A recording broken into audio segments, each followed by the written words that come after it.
मैं नाराज नहीं हूँ तुमसे, मैं नाराज नहीं हूँ तुमसे, हो ही नहीं सकता ना, बस दिल खामोश हो गया है, सन्नाटा सा फैल गया है बहुत अंदर तक। गुस्सा करने को भी दिल नहीं करता, ना कोई शिकवा ना शिकायत की तमन्ना, ना ही तुमसे कोई गिला करने की ख्वाहिश। और झगड़ा करूं भी तो क्यों, क्योंकि अपने ऐसा नहीं करते,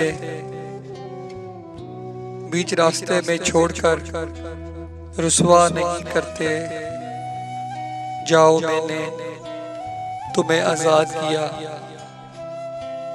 मैं नाराज नहीं हूँ तुमसे, हो ही नहीं सकता। जाओ मैंने तुम्हें आजाद किया, आजाद किया, मैं नाराज नहीं हूँ तुमसे, मैं नाराज नहीं हूँ तुमसे, हो ही नहीं सकता ना सकता ना सकता ना सकता ना सकता।